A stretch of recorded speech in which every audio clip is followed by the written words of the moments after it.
everybody, so today I have decided to film and ask Danielle. I thought it would be kind of an easy video for today.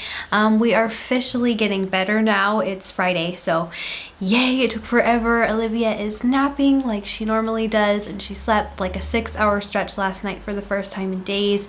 And for those of you who don't know, Olivia got really sick. She got roseola, and that's like a sickness where there's a really high fever for a few days and then you break out into like splotchy red spots. And I panicked. I thought she had like the chicken pox or something, so I rushed to the doctor. And apparently this is something that a lot of children get at around this age or at any young age. I am officially getting better now too. I am a little bit tired because I've been having a really hard time sleeping. Alright, so now on to your guys' questions that you asked on Facebook. This is by Emmy Watty. Does your big family know that you and Olivia are famous on YouTube?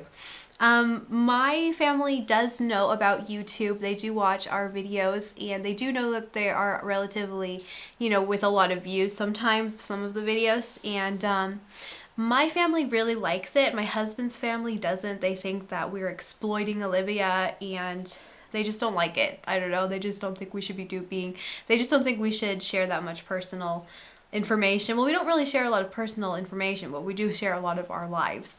So they don't really like it. All right, Jessica Ham. Does Olivia drink any other type of milk besides breast milk? Cow's, coconut, almond, etc.? She has had cow's milk. I do give it to her every now and again, but since she is still being breastfed on demand, I don't think it's that necessary to be giving her that much. But I do like to kind of get her used to it because that's probably what she's going to be switched to. She has also tried coconut milk. It's hard to get fresh coconut milk here, and I don't really like feeding her things from a can so much. Anyways, even if they're organic, they sometimes still have coatings around it. And I know you can make coconut milk at home, but it's kind of expensive to buy coconut.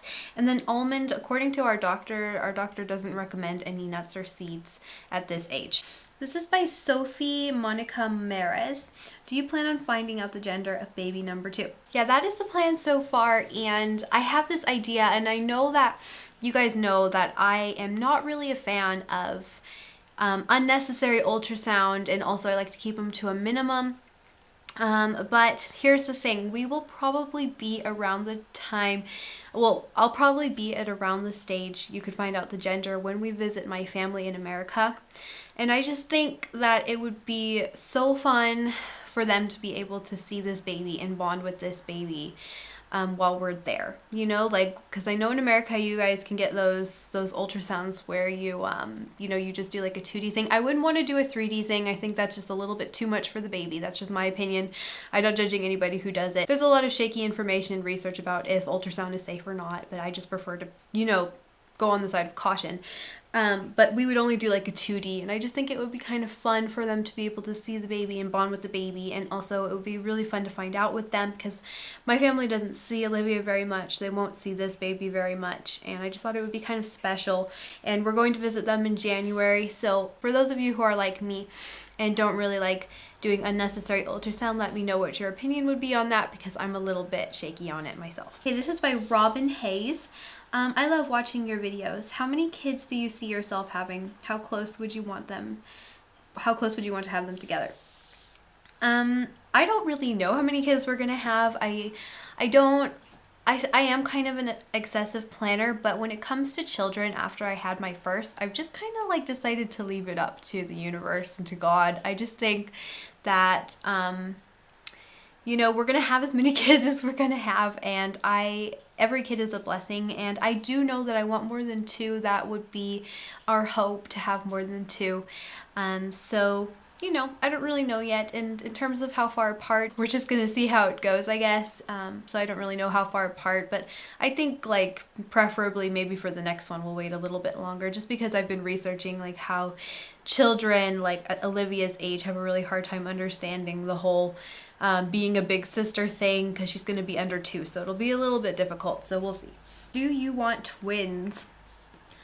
Nope.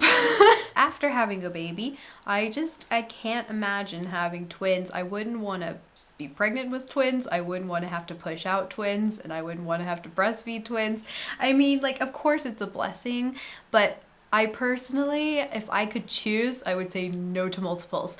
But especially I think if it would have been my first pregnancy, I wouldn't be so scared about it because I wouldn't know any better, and you know, then it would just be 2. But if I were to have twins now, that would be scary because then I would have Olivia who would be under 2 and twins. I really don't think that's going to be twins. My mother intuition tells me it's definitely not, and the odds definitely tell me that it's not going to be twins. In terms of if twins would run in my family, they do run in both sides, but I don't know. I really don't think it's going to be twins. This is by Hannah. Did I mention the last person's name? I think so. This is by Hannah Wyatt. If you had another girl, would you try again for a boy?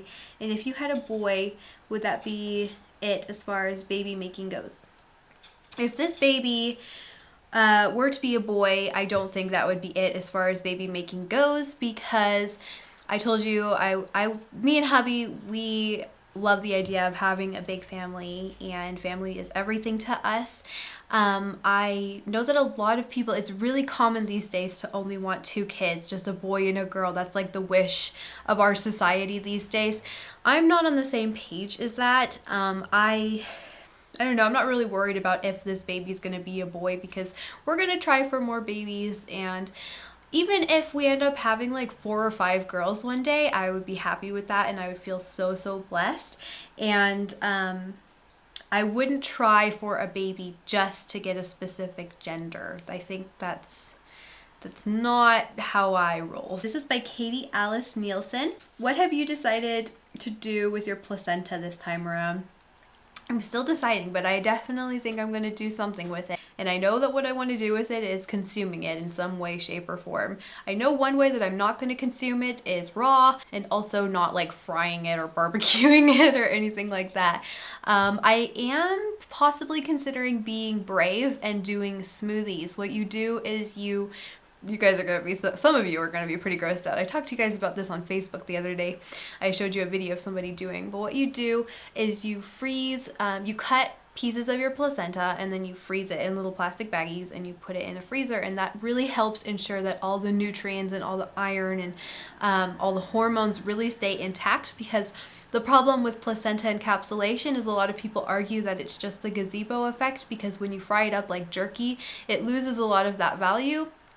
So that's something that I am not sure about. I don't know if that's true. I'm going to do more research on it. I would love to do placenta encapsulation, but it's very expensive, and I don't want to lose any of those nutrients. So I'm kind of considering just smoothieing it. And I'm also considering doing like a tincture. I'm not sure, but I have heard wonderful things about people not getting postpartum depression during their postpartum time, and I've also just heard wonderful things about hormone regulation. You can also save like your pills and stuff for menopause, and I want to keep it. I want to do something with it. I think that, you know, other mammals do it for a reason, and I'm going to go ahead and join on and just be a guinea pig and let you guys know how it goes and hope that it helps me along the way. This is by Maya Dolinar. I hope I said your name right. I know who you are. You've been around watching my videos for a while. Okay, so what do you love most about fall, and what TV series are you into? What I love most about fall would just have to be the crispness in the air. Like, I just love how fresh the air is in the fall, and I love all the colors changing. I love everything about fall. My favorite holidays in fall, like Halloween, for those of you who are wondering, and I love the food. I love everything about fall. Fall is one of my favorite seasons. Right now we're having kind of a rough fall because it feels like winter. We actually had our first rain snow yesterday, which I was like, I seriously almost cried, because you guys know I hate winter. That's my least favorite season of all. And my favorite is summer. This is by Jennifer Brooke. Does it feel different being pregnant the second time? Because the first time seemed, for me, everything was exciting and scary because it was the first time. Well, it does feel a little bit different, and I don't know if I think it's just about as scary as it was with Olivia, but I'm just trying to stay positive and just really believe that everything is okay. And one thing that is different is I'm actually finding it easier to bond with this baby, I'm finding lately, than I did with Olivia, because like I just know how much I love Olivia, and I know I love this baby just as much. Like, I can definitely already feel my heart making a huge place for this baby, and my love is just really kind of growing and expanding. So I don't know, so far it's actually, I'm having an easier time connecting with this baby than I did with Olivia, and I don't know if it's just because I've done it before or what, but it's definitely been a really good experience so far. Alright you guys, so that is all the questions that you guys have asked me so far today. I only gave you guys like half an hour's notice. One thing I did want to mention to you guys is if you could keep us in your thoughts, please do, because I told you guys we were looking into getting a new place, and we saw it yesterday and we just adore it, and it's really competitive here in Munich. It's a pretty expensive city. It's a very high demand city to live in, so there was a lot of couples in there who looked like they probably had more money than us, so they were probably going to be chosen. But we wrote an email to the realtor and the landlord today saying it would just be so perfect because we wouldn't have to move far. It's in our area and there's schools and parks nearby, so I just really hope that we get it, and hopefully we can get our landlord to write a good note about us. So just keep us in your thoughts because we really want this place, and it was just so nice, and it's just going to be the perfect size for our little family. So I hope that you all have an amazing weekend, and I will see you guys on Monday. Bye!